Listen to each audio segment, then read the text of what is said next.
The bronze doors of the Palatine Palace groaned shut, sealing out the night, and sealing in the senators who would bear witness to something Rome itself would never recover from.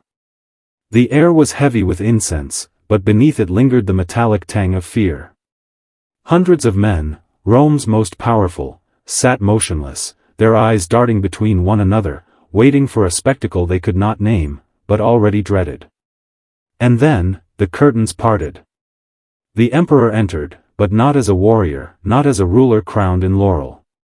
He came veiled, draped in the garments of a Roman bride, his body perfumed, his head crowned with a flame-colored veil that shimmered like fire under torchlight.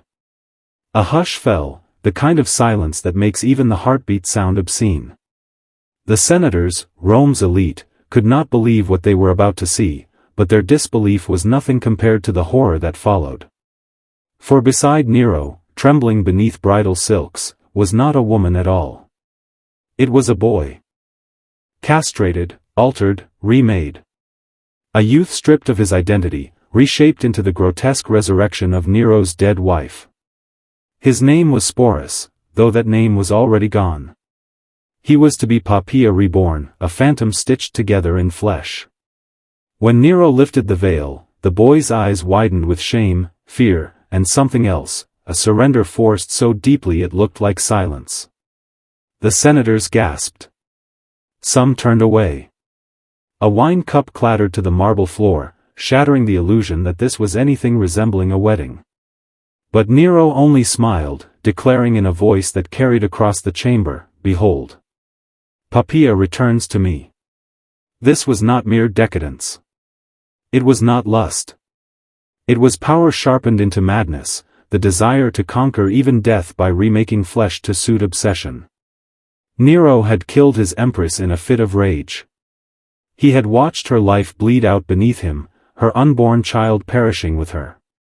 But what the emperor could not control, he would recreate.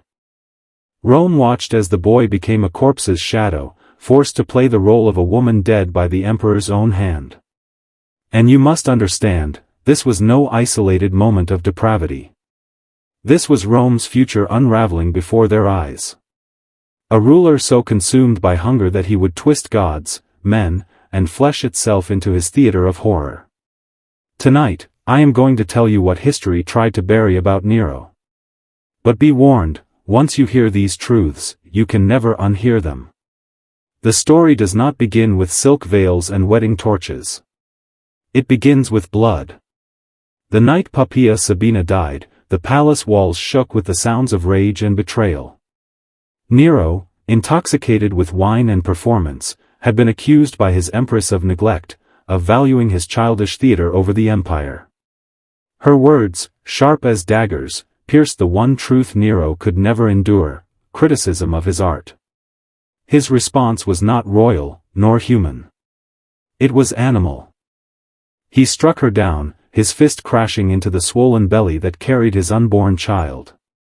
Witnesses heard her scream collapse into silence.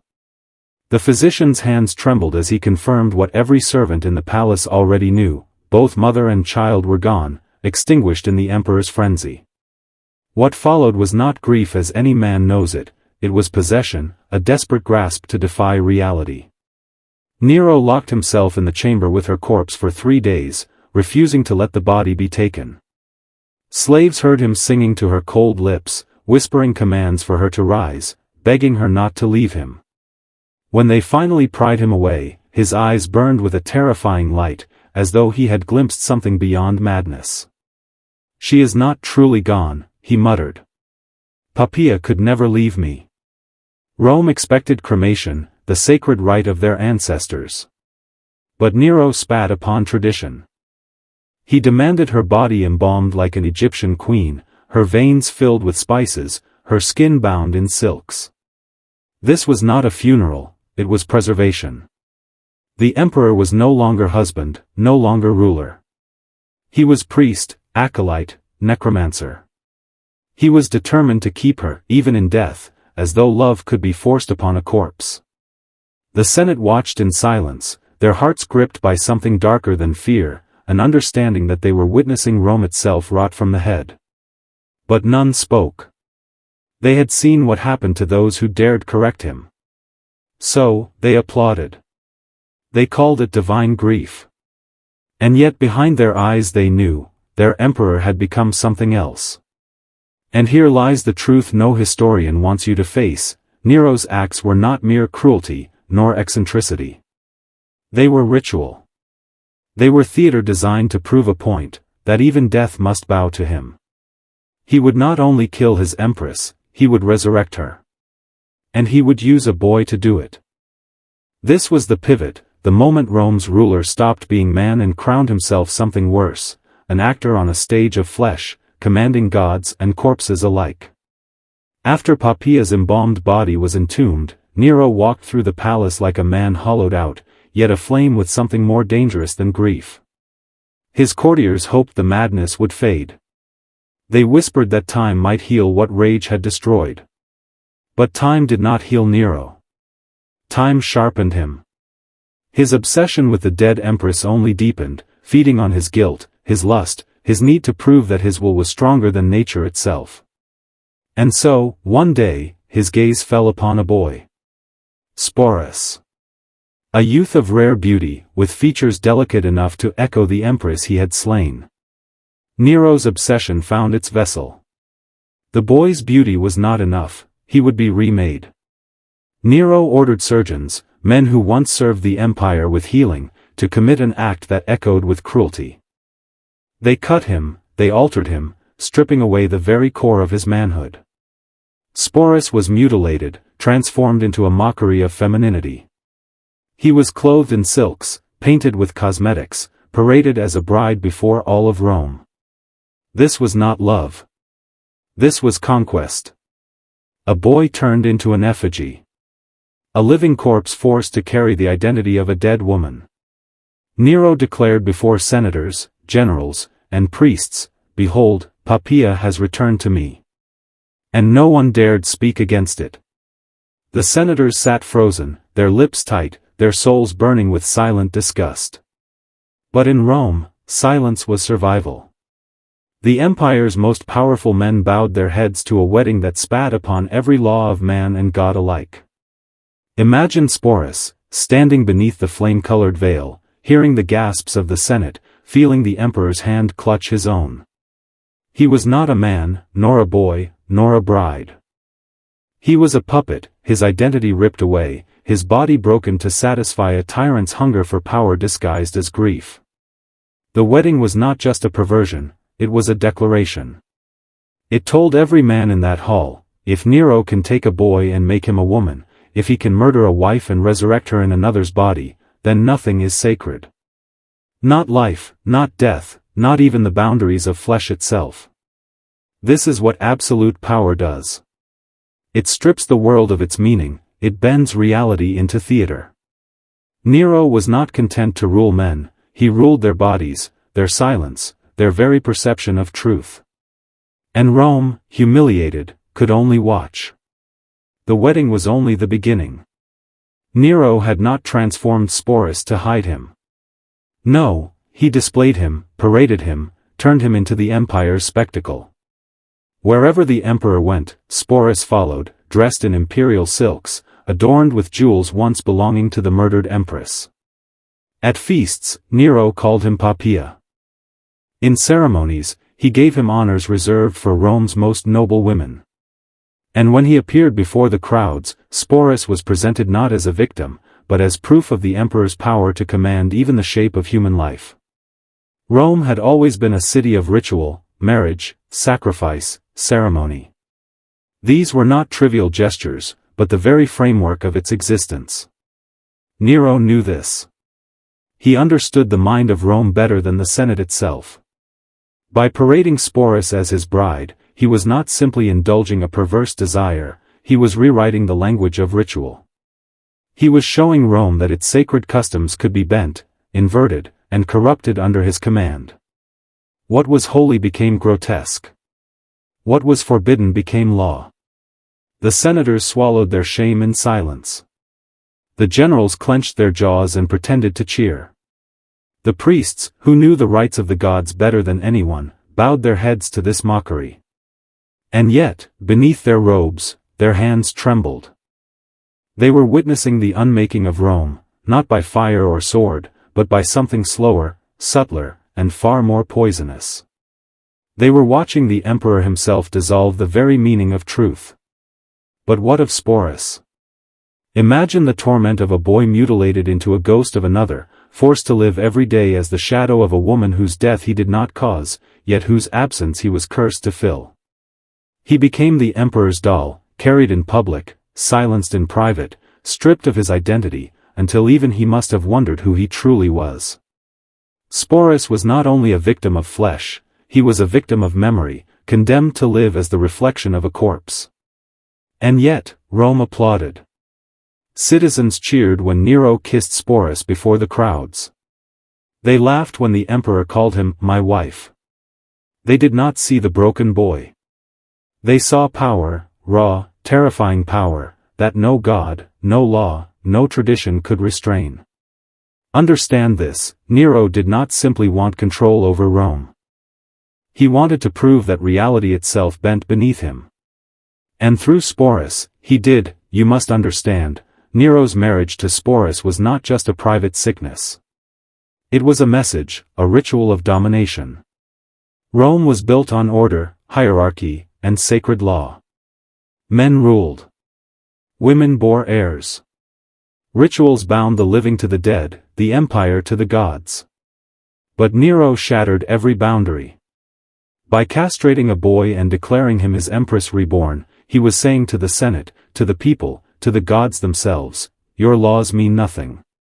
I decide what is sacred. I decide what is true. This is the hidden truth of tyranny. It is never enough to wield the sword.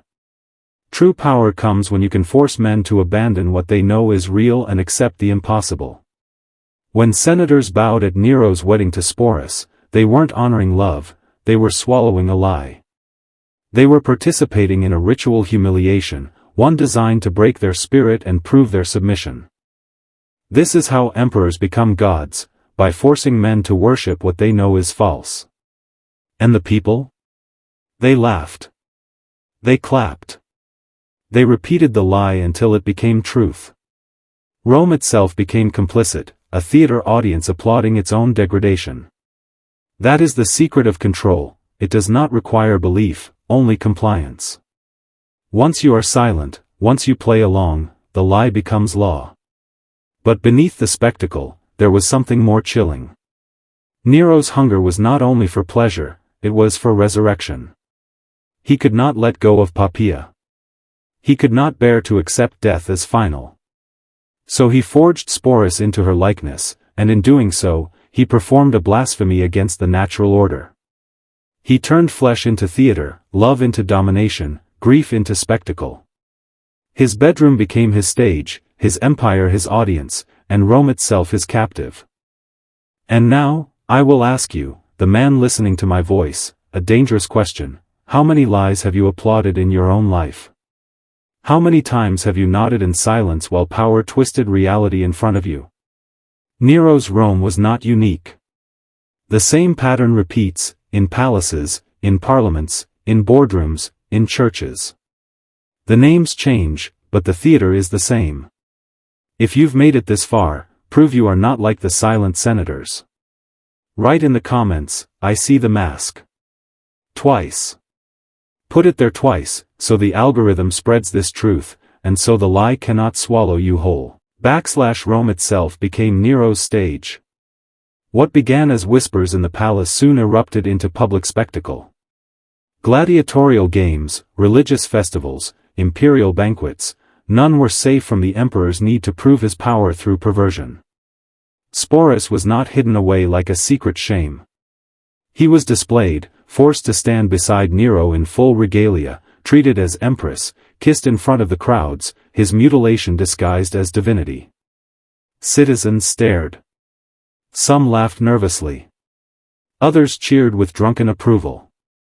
And still others swallowed their disgust, knowing that in Rome, survival demanded silence. This was not simply debauchery. It was psychological warfare. Every time Nero appeared with Sporus, he reminded the Senate, the generals, and the priests that they were powerless. Their laws had been inverted, their gods mocked, their traditions shattered. The emperor had not just broken their rules, he had broken their will.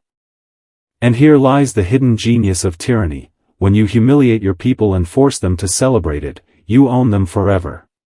The senators, once Rome's ruling class, were reduced to trembling actors in Nero's grotesque play.